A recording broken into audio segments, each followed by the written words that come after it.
An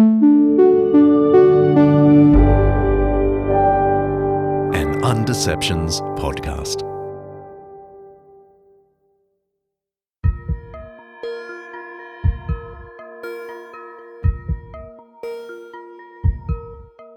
Listen to this remarkable little letter penned by a Roman soldier named Hilarion to his wife Alice.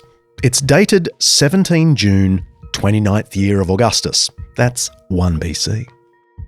Know that I am still in Alexandria, and do not worry if the army wholly sets out. I am staying in Alexandria. I ask you and entreat you, take care of the child, and if I receive my pay soon, I will send it up to you. Above all, if you bear a child, and it is male, let it be. If it is female, cast it out. You have told Aphrodisias, do not forget me. But how can I forget you? Thus I'm asking you not to worry. Discarding a child at birth as a throwaway line in an otherwise affectionate personal letter to us is shocking, immoral, and certainly illegal. But at the time, it was none of the above. Hilarion and Alice were operating with a very different idea of what it means to be a human being. Contrast it with this statement from Paris, December 10, 1948. The General Assembly proclaims, all human beings are born free and equal in dignity and rights. They are endowed with reason and conscience and should act towards one another in a spirit of brotherhood. Or the American Declaration of Independence. We hold these truths to be self-evident, that all men are created equal, that they are endowed by their Creator with certain unalienable rights. Ancient Hilarion would find our Universal Declaration of Human Rights and the Declaration of Independence just as illogical as we find his letter obscene. How could it possibly be, he might ask us, that every human being, regardless of their capacities or usefulness, is equally valuable? On what basis can we make that arbitrary claim? Are all animals in the sale yard equally valuable? Is all art equally valuable? Are all tools or weapons or food equally valuable? For what other feature of earthly life would we say that items in the same general class share the same value when they obviously have different capacities and usefulness? Nature herself has made some people smarter, stronger, better, and therefore more useful. The more useful, the more valuable. The logic is almost irresistible. We should prefer the strong and the useful and let nature take care of the rest. Only when we feel the force of this cold pagan logic are we in a position to see how Christianity, from its Jewish origins, repudiated the ancient view of the human being and laid the foundation of the modern recognition of the inherent dignity and of the equal and inalienable rights of all members of the human family. We're talking about what it means to say that human beings are the image of God. This is not just a throwaway line at the front of the Bible. Atheists, like German political philosopher Jürgen Habermas, spotted the significance of this. Egalitarian universalism, from which sprang the ideas of freedom, human rights and democracy, is the direct heir to the Judaic ethic of justice and the Christian ethic of love. To this day, there is no alternative to it. It's a big call, but I think we can show it to be true. I'm John Dickson, and this is Undeceptions.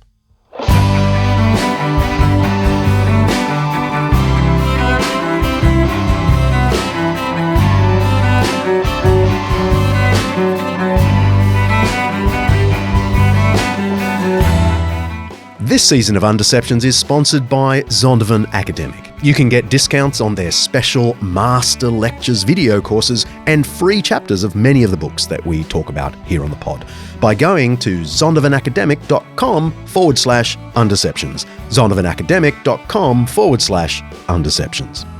Every episode of Undeceptions, we explore some aspect of life, faith, history, science, culture, or ethics that's either much misunderstood or mostly forgotten. With the help of people who know what they're talking about, we're trying to undeceive ourselves and let the truth out.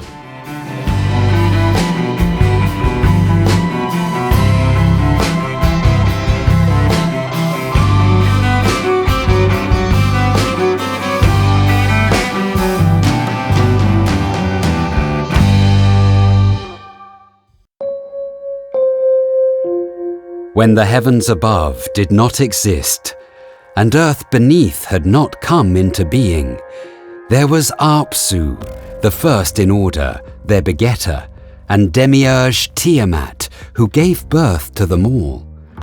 They had mingled their waters together, before meadowland had coalesced and reedbed was to be found, when not one of the gods had been formed, or had come into being, when no destinies had been decreed.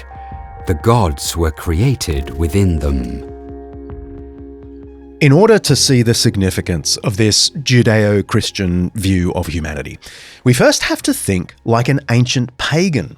What we just heard were the opening lines of Enuma Elish, the Babylonian creation myth found on 7 stone tablets dating to around 1200 BC. Though scholars believe the myth itself dates long before that, it likely predates the Jewish creation story contained in the book of Genesis by centuries. The Babylonian myth tells the story of the great god Marduk's rise to power and eventual victory over the forces of chaos to establish order at the creation of the world. Can you tell us Enuma Elish's view of the human being? Tell us just in broad terms what that pagan myth tells us about humanity from the Babylonian perspective. So in the Enuma Elish, the creation of humans is portrayed as the end result of a massive conflict between the gods in which Tiamat is killed. Her body is cut in two, and then part of her body, half of her body it becomes the sky, and the other half of her body becomes the earth. And then human beings are made. That's Carmen Joy Imes, Associate Professor of Old Testament at the Talbot School of Theology at Biola University in beautiful Southern California. She got her PhD here at Wheaton College. Woohoo! And she's the author of several books, including Bearing God's Name, Why Sinai Still Matters, and Being God's Image, Why Creation Still Matters. Earth, and then human beings are made as this idea for getting the gods' labor done so that they can just take a rest. After the War of the Gods, the loser gods had to serve the winning gods. Makes sense. Marduk ruled over them all. The loser gods then complained to Marduk about all the work they had to do. They were gods, after all. So they asked Marduk if he would make some other creature to be a slave of the gods. When Marduk heard the complaints of the gods, he said, "I will establish a savage. Man shall be his name. He shall be charged with the service of the gods, that they might be at ease." Out of Kinju's blood they fashioned mankind. Marduk imposed the service on mankind and let free the gods. So the main purpose for humanity is to serve the gods so that they can be at ease. And so humans are basically slave labor. And the humankind in the Enuma Elish is created out of the blood of the dead god. And so it's... Yeah, the loser, Kinju. The loser, right. And so out of his blood they fashioned humankind, and he imposed the service and let free the gods. We think Enuma Elish was read aloud to the Babylonians every New Year's Day festival. When you heard the story, you knew your place in the cosmos. You were an afterthought, a slave to the gods, the product of the blood of the losing god Kinju. The contrast with Genesis chapter 1 couldn't be greater. Genesis chapter 1 declares that every human being, regardless of capacity or usefulness, is the image of God. And before we unpack that, it's worth noting the build-up to this statement in Genesis 1. Just actually this morning been reading creation narratives from Mesopotamia in prep for a class this afternoon. And so I've been rereading the Baal epic and the Enuma Elish and, other epics. And it's just fascinating to me how the Bible presents creation over and against these other myths in ways that show both similarities and differences, right? There's a similar concept that God made the world, but while these other myths have such a chaotic and violent and scrappy account of creation, we have in the Bible a well-ordered, calm, and organized creation. When God began to create the heavens and the earth was complete chaos, and darkness covered the face of the deep, while a wind from God swept over the face of the waters.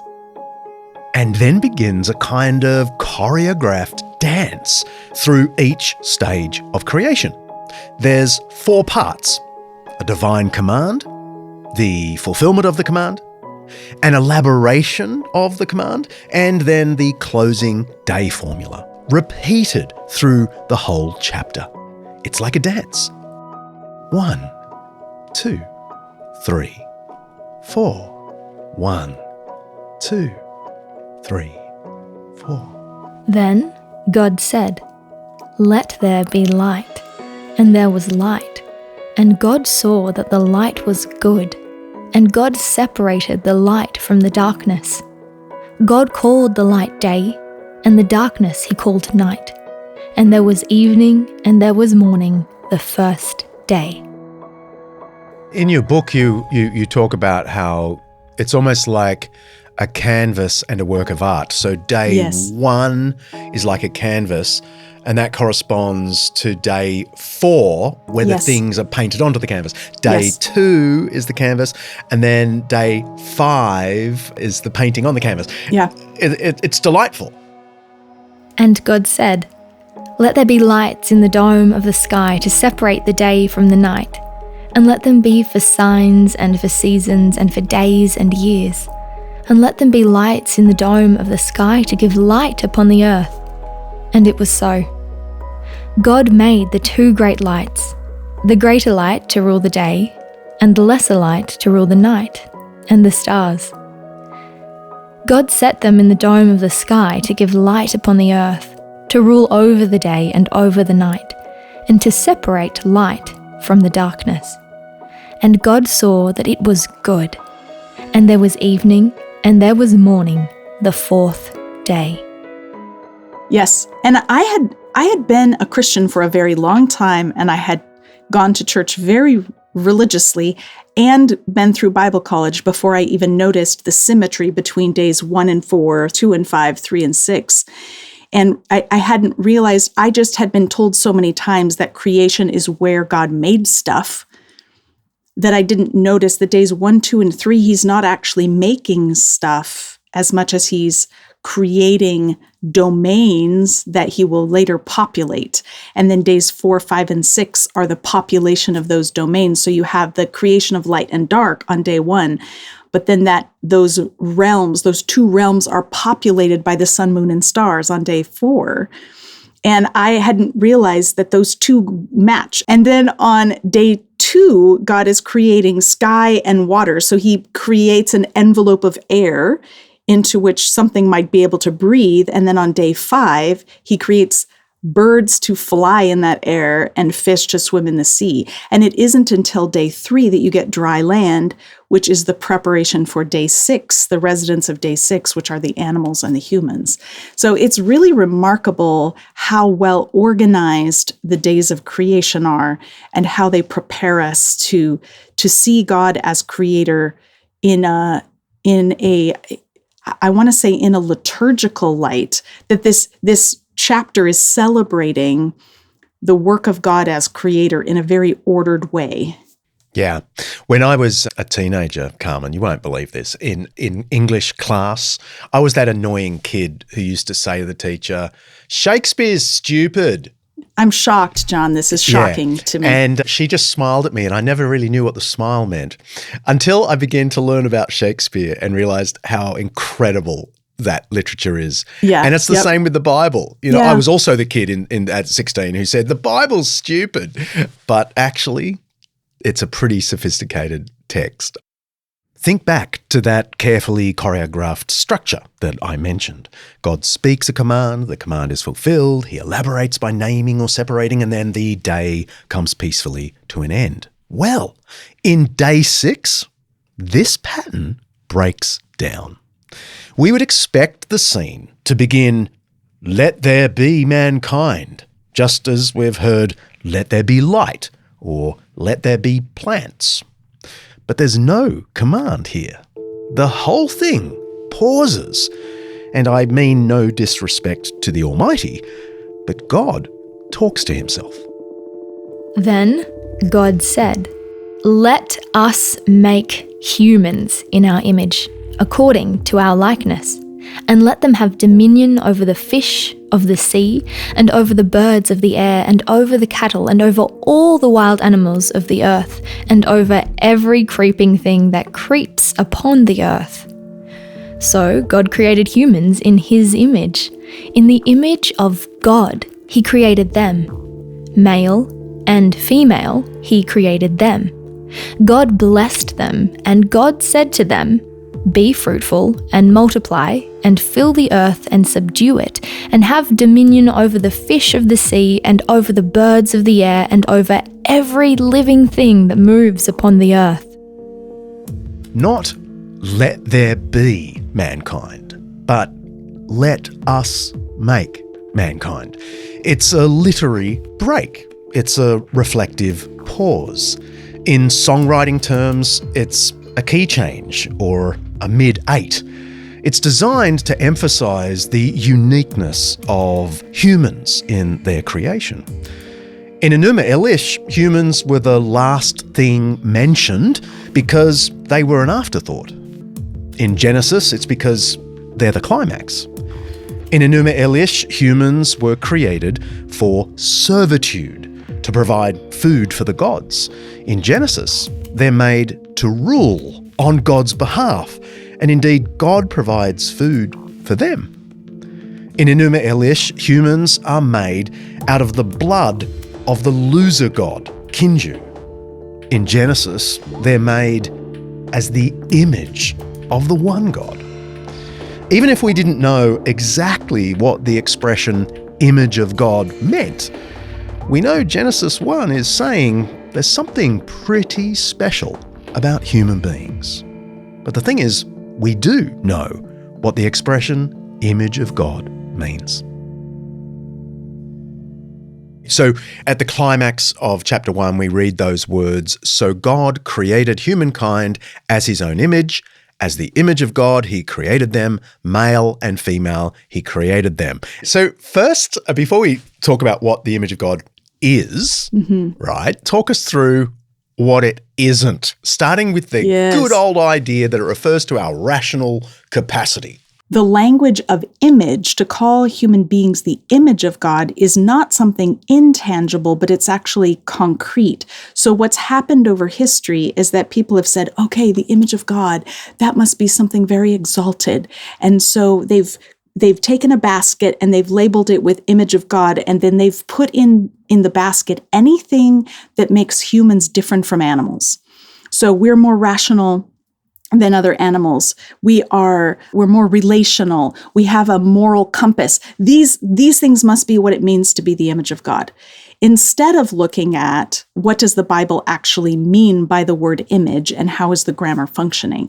The problem with saying that the image of God is attached to our rationality is that we have varying degrees of rational thought. And so if you say that, then is a baby the image of God? They're not very rational yet. They're not exercising reason very well. And would you say that an older adult who's experiencing dementia is no longer the image of God as they lose their rational capacities? So I think ethically it becomes very important to recognize that rationality is not the basis for the image of God. And it's sort of the Greek tradition to say that, isn't it? I mean, it is. Ever since Aristotle said, basically, we're a rational animal. So the unique thing about us is therefore I am. Yes. Yeah, And I actually think that that's wrong. I think that we are because God made us. He endowed us with dignity, worth, and status that's just by virtue of being made by Him, regardless of our capacities on an individual basis. In the Greco-Roman world, it wasn't uncommon to find babies discarded like rubbish on the dumps outside the city, left to the elements, to the wild dogs, or if they were lucky, collected by slave traders. Actually, I'm not sure that's lucky. This practice was neither illegal nor immoral. Disposing of newborns was a form of family planning in the ancient world. Excess children were frequently gotten rid of, especially if the parents felt they couldn't afford another mouth. Sometimes removing a child involved direct infanticide, the killing and disposing of the newborn. But more commonly, it involved a practice known euphemistically as expositio, exposure. The greatest of ancient Greek philosophers, Aristotle, had advised, as to exposing or rearing the children born, let there be a law that no deformed child shall be reared. The underlying logic was that capacities and usefulness are what determine the value of a child. So getting rid of the useless or less capable wasn't a moral problem. But what if human worth depends on something higher than our capacities, something absolute? Well, that would lead to a very different moral logic. Stay with us.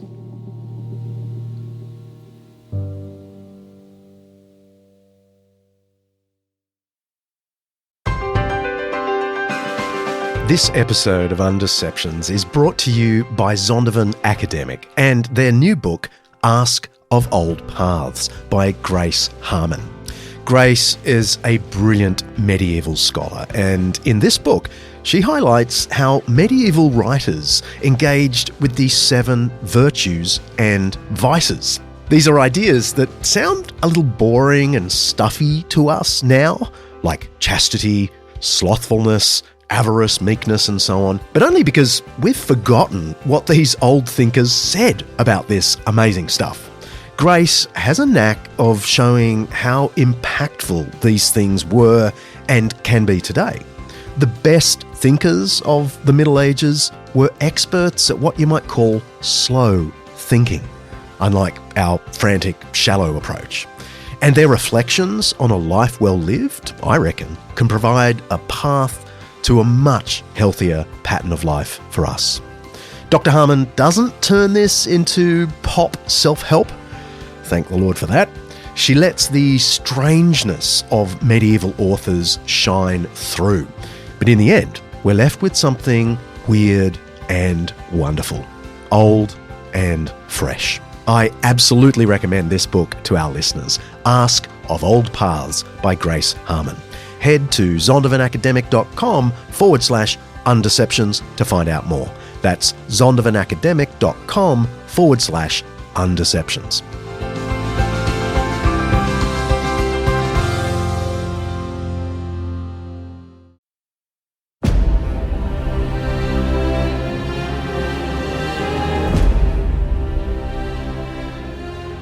living image of Ra. His flesh is gold, his bones are silver, and all his limbs are iron. A great god among the gods, the living and perfect Ra of gold, the electrum of the gods. That's an inscription on a monument from the time of Ramses II, one of the greatest pharaohs of the so-called New Kingdom. He was referred to as the living image of the god Ra, who's the supreme sun god in ancient Egyptian mythology. But this title, image of the god, only referred to Pharaoh, not to his subjects, and not even to his wife. Okay, so let's talk about that. You start with the royal idea. So talk us through that from the text.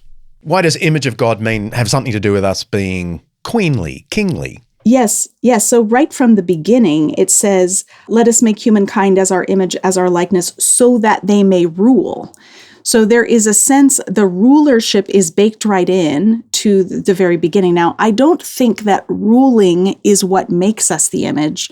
I think ruling is what images are intended to do. It's the outworking or the function, the implication of our identity or status as God's image. Because as soon as you have somebody who's in a coma, then you would say, well, they're not ruling anymore, so therefore they're not the image of God. So I think it's important to separate them, but rulership is what God intends for us to do as his image. How true is it that in other cultures, pharaohs and various kinds of rulers were called image of the gods? Yes, that is exclusively who's called image of the gods in other cultures. So Pharaoh was thought of himself as the incarnation of the god Re, or Ra, the sun god. And so he's the physical representative, the authorized ruler on behalf of the sun god. And it's his physicality, his embodiment that qualifies him for that role. And what's remarkable about the Bible in against the backdrop of these other myths is that the Bible is saying every human being is the image of God. All of us have this inherent dignity and the implication that we are to rule over creation, not dominating each other, but collaboratively ensuring the flourishing of all creation. The former chief rabbi of Britain, the much celebrated intellectual Professor Rabbi Jonathan Sacks, wrote in his 2020 book, Morality, these amazing words. That is what makes the first chapter of Genesis revolutionary in its statement that every human being, regardless of class, colour, culture or creed, is in the image and likeness of God himself. In the ancient world, it was rulers, kings, emperors and pharaohs who were held to be in the image of God. What Genesis was saying is that we are all royalty. We each have equal dignity in the kingdom of faith under the sovereignty of God. And it emphatically refers to men and women. How significant is it that Genesis explicitly says women are made as the image of God? So significant because, yes, male and female are God's image. And given that the implication of our status as God's image or our identity as God's image is that we are to rule over creation, this implies that men and women must learn to rule side by side. Neither one is supposed to rule over the other. This is a collaborative project. Yes, the church has failed women in its practices and attitudes, for sure. But that failure is a betrayal of its own ideal. It's not the fulfillment of an ideal. Christianity's foundational claim is that men and women alike are made as the image of God. As historian and friend of the pod, Tom Holland has observed, the modern secular critique of Christianity as patriarchal actually draws on assumptions about equality that Christianity itself did much to establish. I was thrilled to see you unpack Genesis 5 because people sometimes skip over this, and in class, this is where I get them to linger long. Yes. Because in Genesis 5, the same expression is used, that we're made as God's image, and then the next line says, Adam had a son Yes. as his image. Yes. When God created humans, he made them in the likeness of God. Male and female, he created them, and he blessed them and called them humans when they were created. When Adam had lived 130 years, he became the father of a son, in his likeness, according to his image, and named him Seth. The parallelism is unmistakable. Just as Adam had a child as his image, so every man and woman is God's image. The expression doesn't refer to a particular capacity in human beings, whether rationality or moral intuition or a soul or something like that. It describes our family relation to the Creator. Talk us through this, because here we're not talking about, royal relations, but what you call kinship, family. Yes. So we've already spoken about the dimension of kingship. Now we have kinship or family relations. Sometimes those who do focus on Genesis 5 conclude from it erroneously that humans are no longer the image of God after the fall, that they are now just the image of their parents. But I don't think that's what this actually says. It says that when God made humans, he made them in his likeness. He made them as his image, and then Adam has a son in his own likeness, or as his own likeness, as his own image. I think this is giving us an analogy. Just as a child is not the parent, but there's a kind of family resemblance, and there's a sense of representation, so that I could say to my son, remember you're an Imes. Before he goes off to camp or something, I could say, remember that you belong to this family, that what you do reflects on our family. And there's a sense of responsibility to carry on the family name in a way that's honorable. Similarly, we as God's images are those who carry on his name. We are the physical embodied representatives of the great King of God. And this is the part that's mostly been lost in all of the, hundreds of years of discussion of the image of God. What was lost is the idea of the image as being something concrete and three-dimensional. Yeah. We think of it in some sort of intangible, the image is something special, but we don't realize that the word tselem to ancient people actually means a statue or idol that's representative either of a king or of a deity. Do you think this idea of image of God as meaning we're akin to God's children lies behind, say, Paul's comment that we are God's offspring? He in Acts 17. So Yes. he quotes a pagan writer saying we are God's offspring, the semi-stoic Aratus. But then Paul himself says, since we are all his offspring. Yep. Do you think he feels permission to say that because he understands what the original image of God means? I think so. I think if you were just relying on, say, Exodus 4:22, where Yahweh says, Israel is my firstborn son, then you would be limited to the covenant people. But I think if you go all the way back to the image of God, you have the basis for every human being part of God's family. And to those who would say it's lost in Genesis 5, I would simply say, turn to Genesis 9, and you'll see that after the flood, when Noah climbs off the ark, God reiterates the command to be fruitful and multiply, and then he warns that humans must not murder one another, because whoever sheds human blood, by humans shall their blood be shed, for as the image of God has God made humankind. So the basis for ethical treatment of one another after the flood is the fact that humans are the image of God.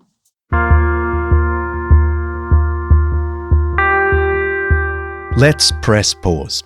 I've got a 5-minute Jesus for you. To be made as the imago Dei, the image of God, is to be regarded by the Creator as offspring. The expression describes a relation to the Almighty, not a capacity that lies within us. All human beings, regardless of their ability or usefulness, are equally and inestimably precious because they're considered children of the Creator, and so kin to each other. Now, this may seem like a cliche to some, but there are Christian traditions out there that bristle against the idea that people who aren't believers are in some sense God's children. We only become children of God, they say, through salvation. Now, it's true there are passages in the Bible that say we become a son or daughter of God at conversion, but the Bible also teaches a broader concept of sonship or daughtership. Genesis 5 makes clear, in a formal parallelism, that all humans are the image of God in just the same way that Seth, Adam's son, was the image of Adam. The expression refers to being a child. Secondly, in the New Testament, speaking publicly in Athens, not in a church service, the Apostle Paul declares all humanity offspring of God, genos tou theou. Since we are God's offspring, he says, we should not think that the divine being is like gold or silver or stone. Thirdly, in Ephesians chapter 3, Paul makes this remarkable universal statement. I kneel before the Father, from whom every family in heaven and on earth derives its name. This is a direct reference to the practice of children taking the name of the Father. Then there's Jesus' famous parable of the prodigal son. The disobedient son in the story clearly represents the wayward sinners of Jesus' audience. And the way Jesus tells the story, the disobedient son is still a son in his disobedience. It's true he doesn't enjoy the blessings of the household until he returns home. But even before he gets back home and blurts out his apology, Jesus says his father saw him and was filled with compassion for him. He ran to his son, threw his arms around him, and kissed him. This is actually a really good framework for getting our heads around this idea, whether you're a believer or a doubter. God sees all humans as his image, his children. But only when they return to him do they receive the full blessings, the eternal inheritance of sons and daughters. That's the sense in which people become God's children when they turn to Christ. I'm thinking of listeners who don't yet call themselves Christians, who perhaps aren't sure what to make of Christianity. God treasures you like a child, wherever you are in your journey. He loves you. He thinks about you more than you think about him. But he also mourns over you like a prodigal son or daughter, because he knows that the full blessings of being his child, the inheritance that lasts forever, only will become yours when you return home. You can press play now.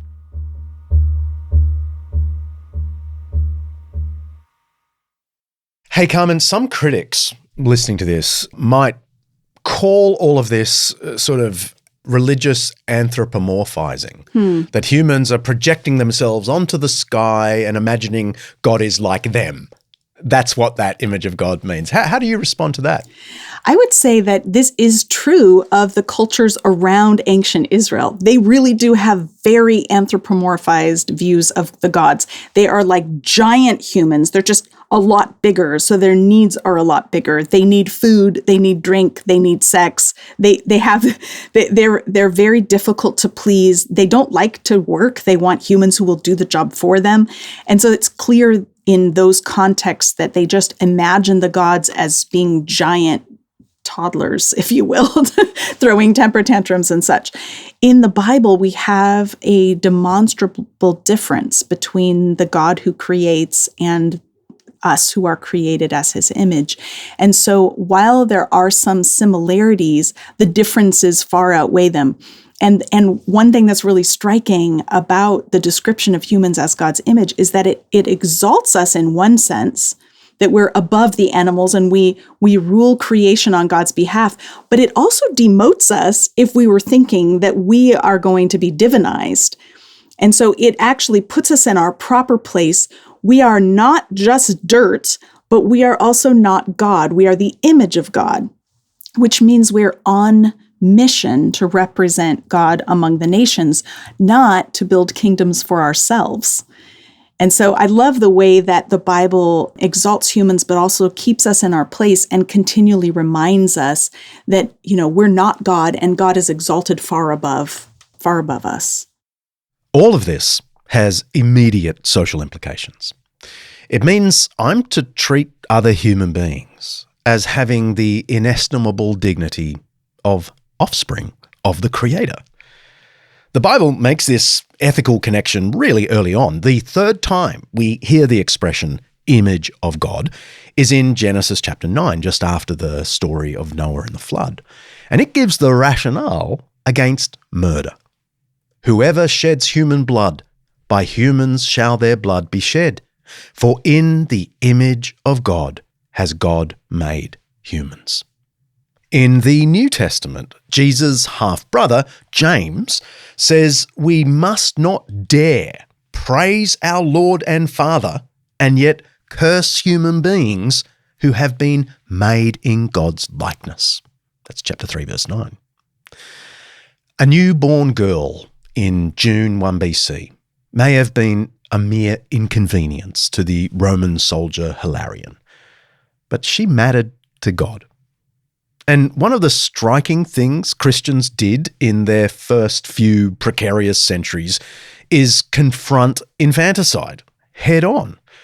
Around the year 200, the Christian lawyer and rhetorician Tertullian thundered in public against, quote, the cruelty of killing offspring by drowning or by exposure to cold, hunger, and the dogs. For us Christians, murder is forbidden once for all. In the next century, these so-called apostolic constitutions declared, you shall not slay your child, for everything that is shaped and has received a soul from God, if it be slain, shall be avenged, as being unjustly destroyed. In a series of proclamations from 313 through to 322, Constantine, the first Christian emperor, tried to remove the economic impulse in Roman society to abandon infants. The law reads, if any parent should report that he has offspring which on account of poverty he is not able to rear, there shall be no delay in issuing food and clothing.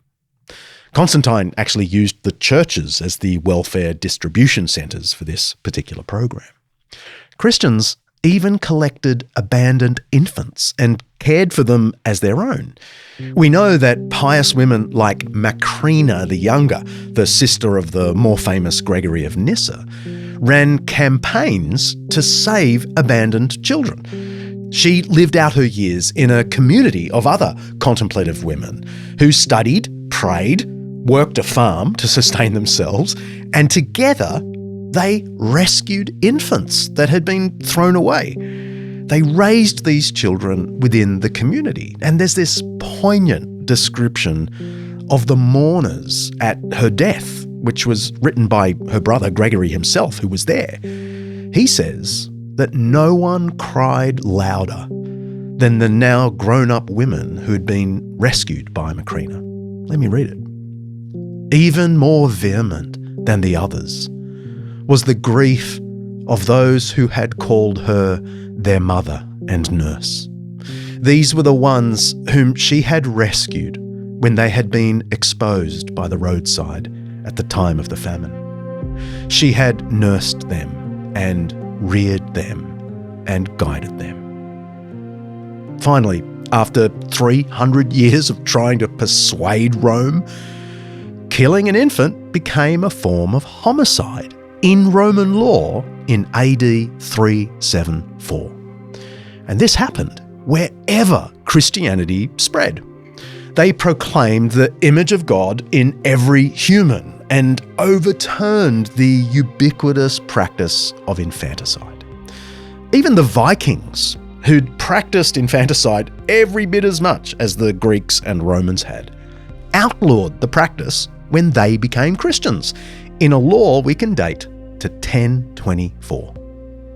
It is a strange and beautiful thought that thousands, perhaps hundreds of thousands of people are alive today because their ancestors were rescued by Christians and then went on to have children who had children and so on. It's entirely possible that some listening to this podcast right now are alive today because a Christian in the 4th century Mediterranean or 11th century Scandinavia intervened to save an ancestor under the banner of the doctrine that every human being is the image of God.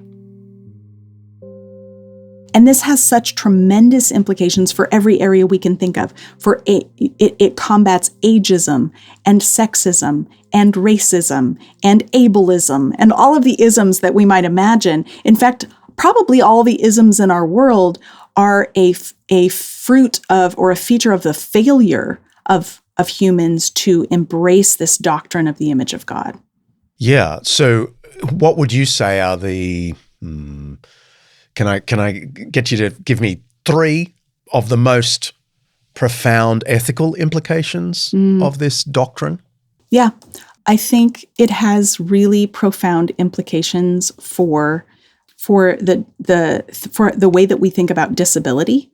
So I have seen so often that people with disabilities are thought of last and as an afterthought. There are ways in the United States that this has been specifically in religious context. So when the Americans with Disabilities Act was up for discussion in Congress, it was actually Christians led by the Association of Christian Schools International and churches that had banded together with them that argued against the Americans with Disabilities Act, saying we don't want to have to put elevators in our buildings. We don't want to have to make sure there's hand railings or ramps. If you do that, it will cost us money. So Christians actually led the way in fighting accessibility. When I heard that from Carmen, it really caught me off guard. The Americans with Disabilities Act of 1990 was a landmark piece of US legislation, a comprehensive declaration of equality for people with disabilities. It was the first of its kind. The idea that some Christians opposed it is mind-boggling. So I thought I'd phone a friend for an explanation. Dr. Rochelle Schuerman is a professor here at Wheaton College, and she's researched and written extensively on disability and the church. It didn't actually require a phone call. She wandered all of about 20 metres from her office to mine and sat down at the mic. Rochelle, what was or is the Americans with Disabilities Act? Yeah, so the Americans with Disabilities Act is something that was passed in 1990 that tries to protect people with disabilities so that when they go into some sort of a public space, that there are the accommodations that allow them access and the ability to freely engage in similar ways that people that do not have disabilities are able to do. You see it in a lot of public spaces like banks, grocery stores, schools, hotels, those types of places. Right. So we're talking ramps, elevators, things that are accessible. So if somebody has low vision, being able to have a sign that they can see, Braille, anything like that. Okay, great. I mean, sounds awesome. Well done, Yeah. Americans. Is it true that certain kinds of Christians resisted this? Yes, sadly.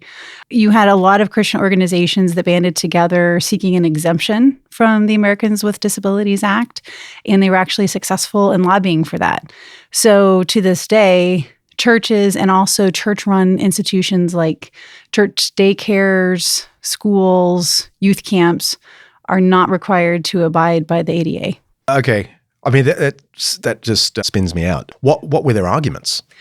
So there were a lot of reasons why they tried to argue for it. We actually have a letter from Robert Dugan, who was writing on behalf of the National Association of Evangelicals. And he actually wrote it to Senator Tom Harkin, who's the main sponsor of the bill. And it gives us some ideas about some of the reasons behind it. One related to constitutional concerns about there being an overreach of government into private voluntary religion, that this would somehow muddy the waters between the separation of church and state. And so if churches were suddenly labeled as these public spaces, there was a slippery slope where the government could start interfering in other ways. And it's interesting, one of his arguments in this letter is he actually compares churches a little bit to private clubs and says private clubs are exempt, of course. We should more so be able to do that because of our ability to have religious, voluntary organization that's not interfered with by the government. And are you saying they were successful in this appeal? Yes. Are we talking, like crazy half Christians, or are we talking like robust evangelicals? No, I mean, he's writing on behalf of the National Association of Evangelicals. And so we're talking about robust Christians. It's not the only argument that he put in there. It's one of them. But a lot of the other arguments, which I actually find more problematic, relate to the cost and the burden that this would place on people. And in his arguments, he has one spot where he kind of does the zero-sum game of if you force us to spend money to accommodate people with disabilities, you're necessarily pulling the money away from other ministries that we want to do. And so he gives this example of a church wants to minister to errant youth. If you have to accommodate people with disabilities, you can't actually serve them, forgetting that people with disabilities cross into all sectors of the general population. And by accommodating, you would actually be reaching more people. So that's one argument he makes. Another argument he actually calls a serious problem, and that is for people to have to make expenditures for people who aren't even on the premises. So there's kind of this assumption that, number one, we don't have people with disabilities, so why should we be outputting the money for that? Wonder why they're not there. Yeah, kind of a self-fulfilling prophecy of if you're not making space for them. Can I ask you, as someone, you're someone who thinks academically as well as personally about this all the time. How do you feel about that? I'm actually really sad about that because the church seems to feel like if we're being forced to do this, like we can't have the government forcing us to do this. But we're also not taking it as this is a matter of kingdom justice and inclusion. It's either out of the goodness of our hearts, we're going to make this space, or we're being forced to do it. And there's no kingdom vision about the role that people with disabilities actually make in the church. One of his arguments even goes so far as to say that people, because they have a constitutional right to choose where to worship, they shouldn't be, he calls it an impermissible burden being placed on them, because if I have the right to choose where I want to go, I shouldn't be inconvenienced, discomforted, or disrupted. I should just be able to send them down the road to someplace else. And we still see that happening in the church today. And it's sad to me. It's frustrating. And it's something that I hope churches will capture a new vision on. Well, this is one of the most depressing conversations I've had in a while, and I hope next time I chat with you, it'll be about something more positive. Absolutely. Rochelle has a book coming out next month, Disability and Evangelism. Check it out. I should say that we're also working on a whole episode about disability, so stay tuned for that. Back to Carmen. And I think the image of God should mean that we are the first ones thinking about the inherent dignity and worth of every person, the inclusion of every person, that we would be thoughtful about what are the barriers to participation, and at church of all places and in Christian schools, wouldn't we want everyone to be able to participate?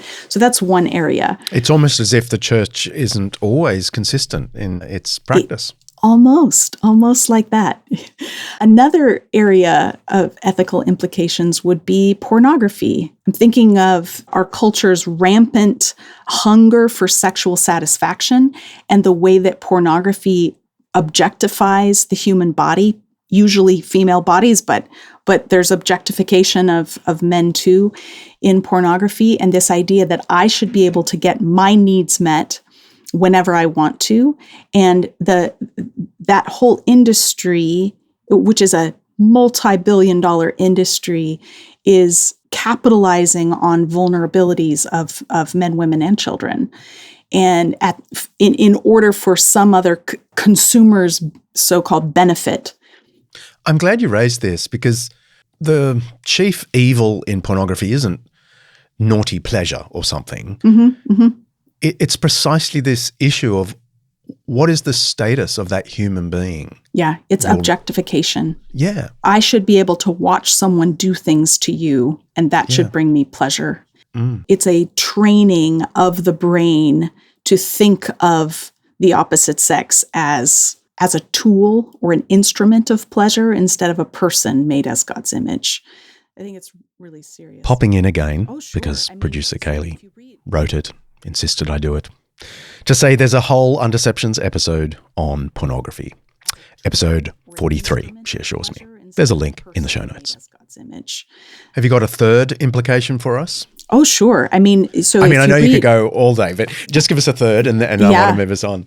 Yeah, another one that I really didn't unpack in the book, but kind of realized, or it came out in the process of talking with people about it afterwards, is abortion.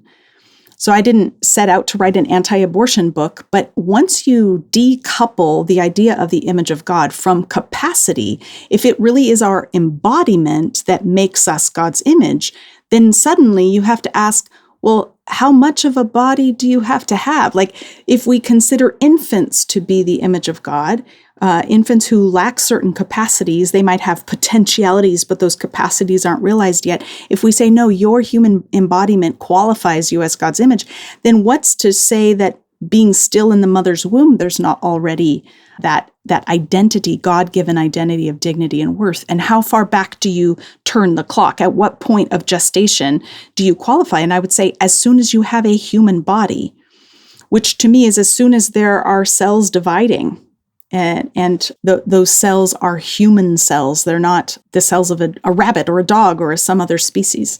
So this is I think this is an implication, and that we could say also is true at the other end of life for euthanasia. So when at what point is a person's life not worth living anymore?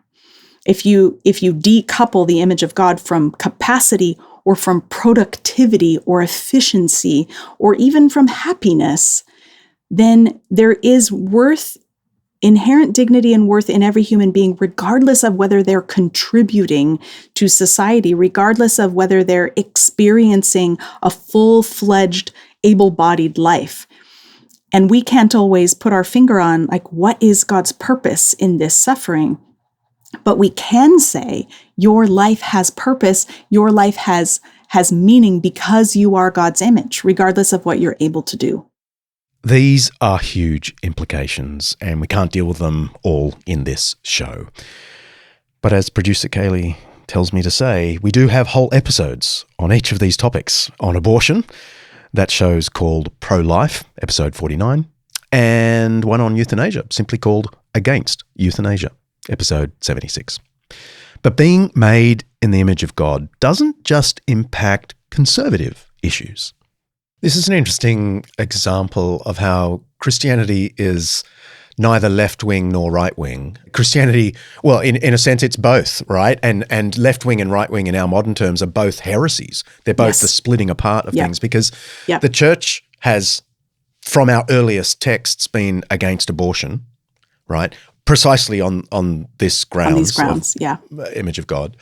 But it's also, when you read Gregory of Nyssa in the 4th century, his sermon against slavery, right through to Frederick Douglass, he argues on the basis of humans being made in the image of God. Gregory of Nyssa was a 4th century bishop, theologian, and philosopher. He's the big brother of Macrina, whom I mentioned earlier. He used to save children that had been abandoned. Anyway, Gregory is a big deal. There are still international symposia that meet to discuss his philosophical and theological thought. But he also just preached sermons like a good old-fashioned bishop, and one of them was a blistering critique of slavery. And remember, this is in the 4th century Roman world.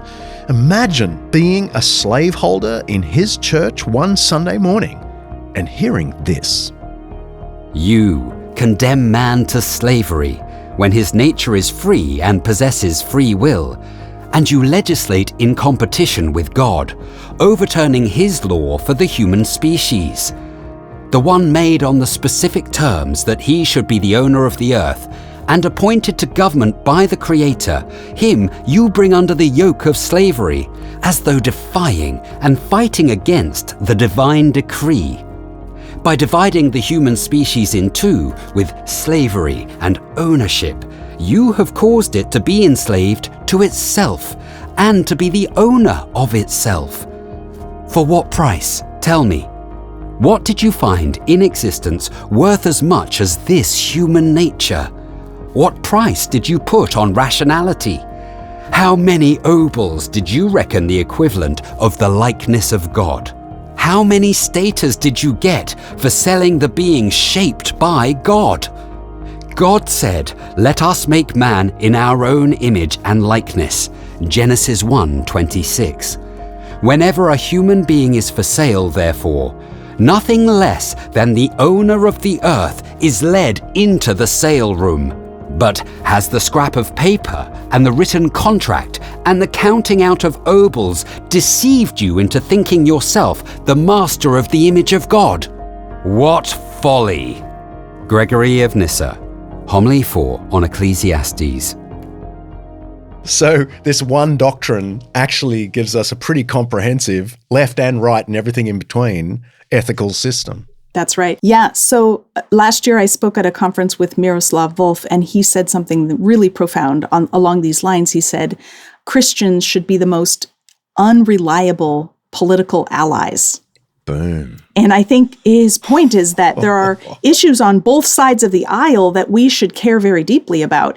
And if we're concerned about racism, that makes us leftist. And if we're concerned about abortion, that makes us, right-winged. And so as Christians, we should not belong to either party or either side. We should be looking at where do these policies align with God's purposes. We'll be right back.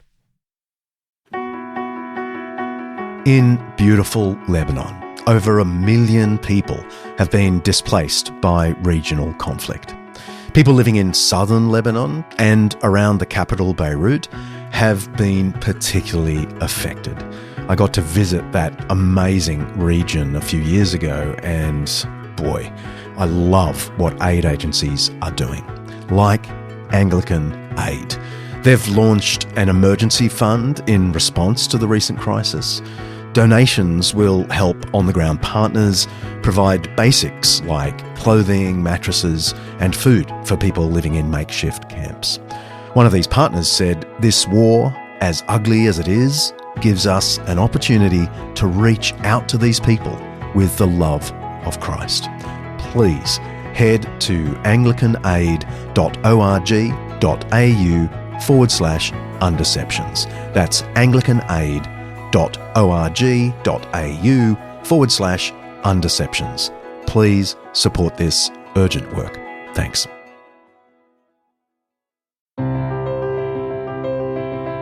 In the book of Psalms in the Old Testament, there's a little Hebrew word, Selah. Most people take it as a cue to pause and take it all in. That's the idea behind Selah tours.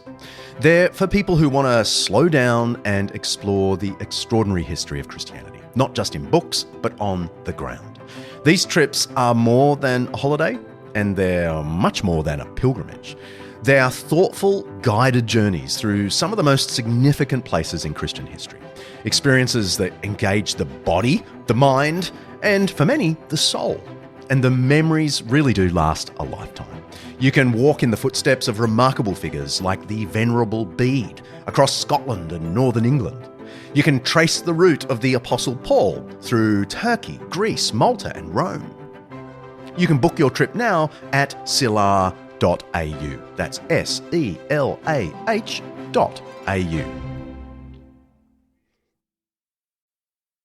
Human rights are deeply woven into our daily lives. Our rights are so essential to us that we may only notice them when they are taken away. They are about children having a good breakfast before they go to school and a woman feeling safe walking home at night. They are about social support for an elderly man who has fallen sick, and about a student with a disability being treated fairly when applying for a job. They are about an LGBTIQ+ rights activist who can meet with people who advocate for respect and dignity.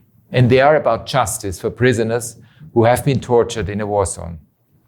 Human rights empower people to overcome subjugation and oppression.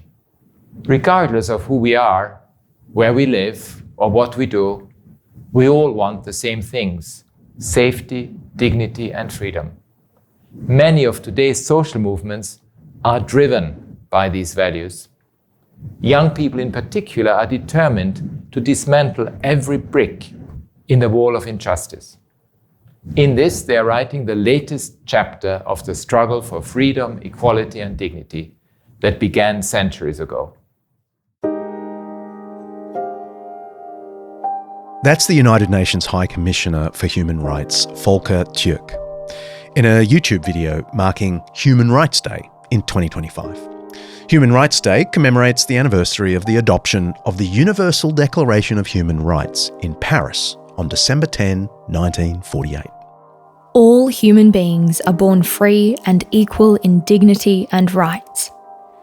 Everyone has the right to life, liberty, and security of person. No one shall be held in slavery or servitude. Everyone has the right to freedom of thought, conscience, and religion. Everyone has the right to freedom of opinion and expression. That declaration is considered to be one of the most important documents ever written in human history. And I agree. But it would be a mistake to think it was the modern world that came up with the underlying idea. It actually derives from the Jewish and Christian notion that everyone, regardless of capacities or usefulness, is the image of God and therefore equal. The question is, though, can we sustain this ethical outlook without the underlying metaphysics? Some listeners might be nodding along to lots of what you say, and they would reply, look, I'm happy to treat people as equal and dignified and all those lovely values. I just don't need the theological mumbo-jumbo about image of God to pull it off. What would you say to someone who wants that moral vision but doesn't want the theological grounding? I would say that the language of image of God is what tells us where the dignity comes from. And we live in a culture that's constantly looking inside to find some internal moral grounding or internal compass for finding out who I am and why I'm here. And without recognizing that I am God's image, I can't totally understand who I am or why I'm here. So I think it's the most important theological mumbo jumbo we've got to tell us who we are as humans. And I would be very loath to get rid of it. Yeah, and it's a sort of an experimental period, isn't it? You know, all the human dignity and equality thing definitely came from Christianity. Yes. And now as we get rid of the theology that gave us that idea, it's, you know, who knows how long we're going to be able to retain the idea.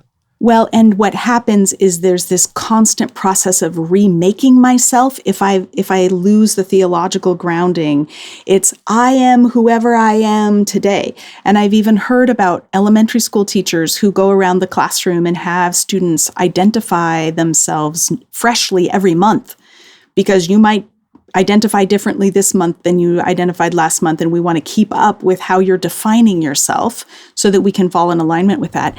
And the problem is it's looking inside to try to find clarity where we can only ever find clarity by looking to the one who made us and who tells us who we are.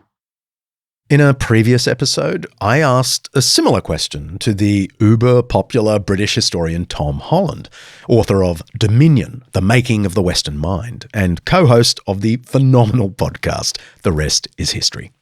Those jerks.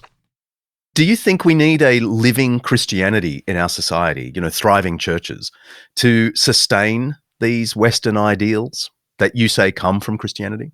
Well, I think it's too early to say.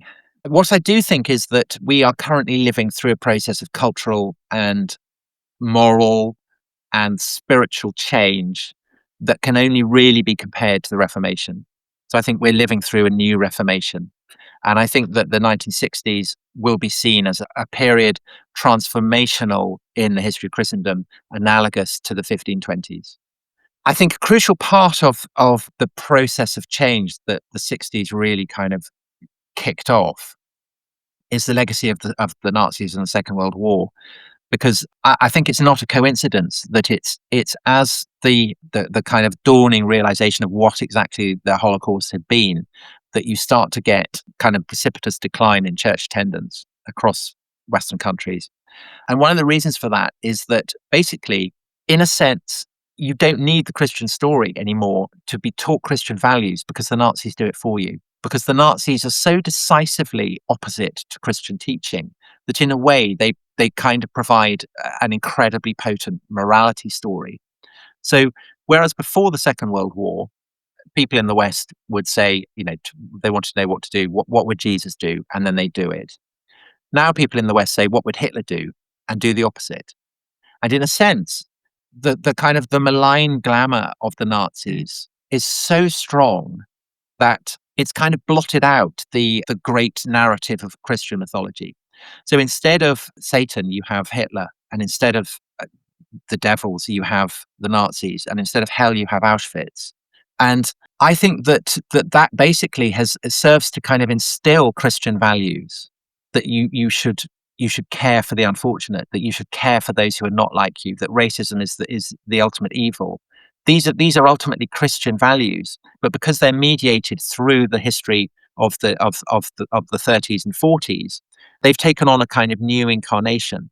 Is that sufficient to maintain Christian values as kind of living things? I'm not sure. I mean, I think that the history of the past decade suggests that it's actually rather coming under strain, and that we've seen again and again that people kind of saying you're a Nazi or you're Hitler. I mean, it's the law of diminishing returns. It becomes less and less successful. And if in due course people turn around and say, yeah, I'm a Nazi, what of it? How then do you argue against them? The thing that Christianity provides is a sense that this is a story that is true, that it's a story that permeates the entire sweep of history, the entire sweep of the cosmos, that there is a God, and that therefore the values that Christianity has taught are not just culturally contingent and not just bred of kind of historical happenstance, but are fundamentally true. A post-Christian society doesn't have that reassurance. And while, of course, it's perfectly true that the atheists have morals, it doesn't alter the fact that those morals are basically Christian. And that if you lack the kind of the theological, the supernatural explanation for why these values should be held, where do you get them?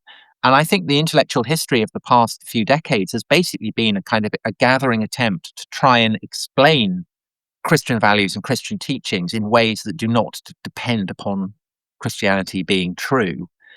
And I think it's proving to be a struggle, personally. Oh, Kaley, can you say that line, please? I've done it twice already. Go on, you say it. You can hear that full conversation in episode 45, Christian Revolution. Of course.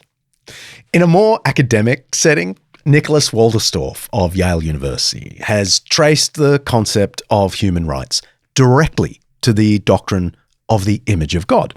In his remarkable book, Justice, Rights and Wrongs, Princeton University Press, he shows two things.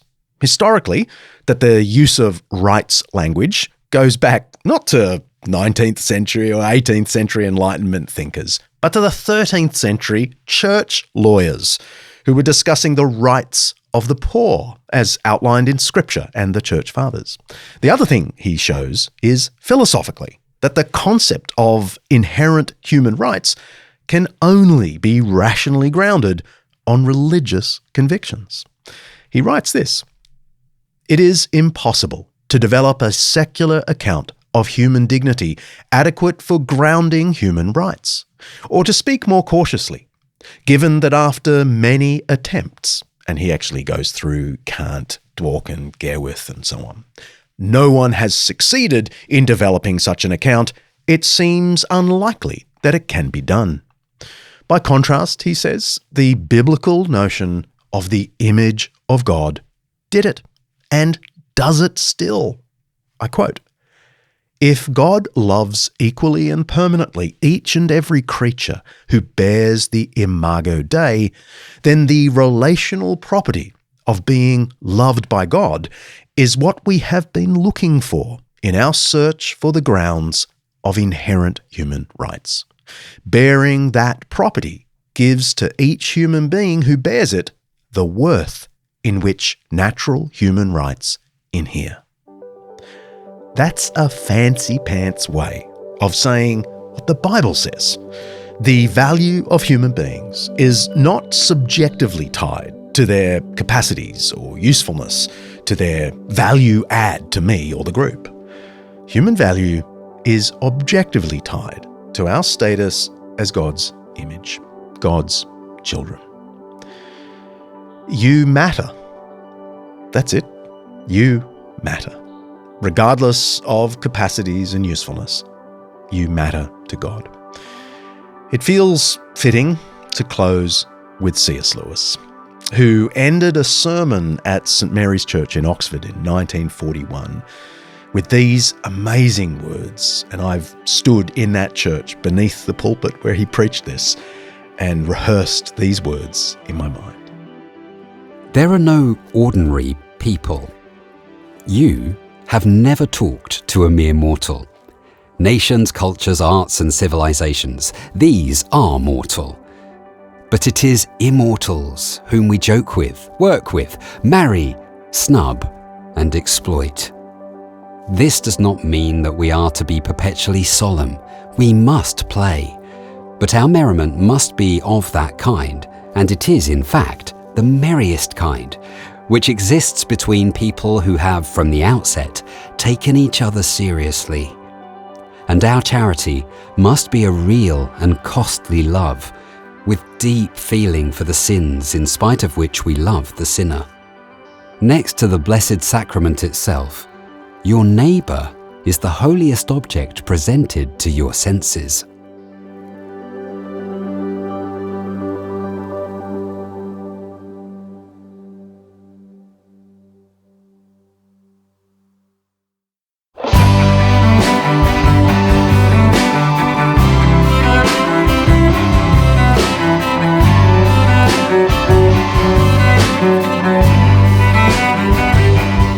If you like what we're doing, there are a bunch of things you can do to really help us out.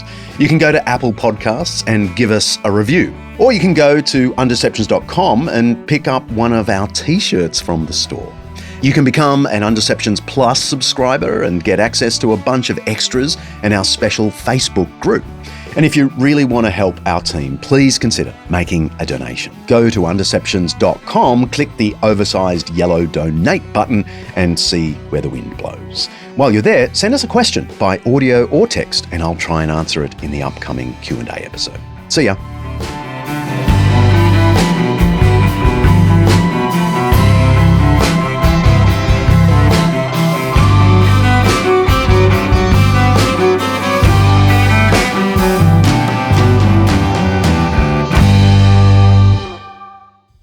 Undeceptions is hosted by me, John Dickson, produced by Kaley Payne and directed by Mark Hadley. Alasdair Belling is a writer and researcher. Siobhan McGuiness is our online librarian. Lyndie Leviston remains my wonderful assistant. Santino DeMarco is Chief Finance and Operations Consultant. Peter Kosciuszko is our North American representative. Editing by Richard Humwee. Our voice actors today were Yannick Laurie and Dakota Love. Special thanks to our series sponsor Zondervan for making this Undeception possible. Undeceptions is the flagship podcast of undeceptions.com, letting the truth out. An Undeceptions podcast.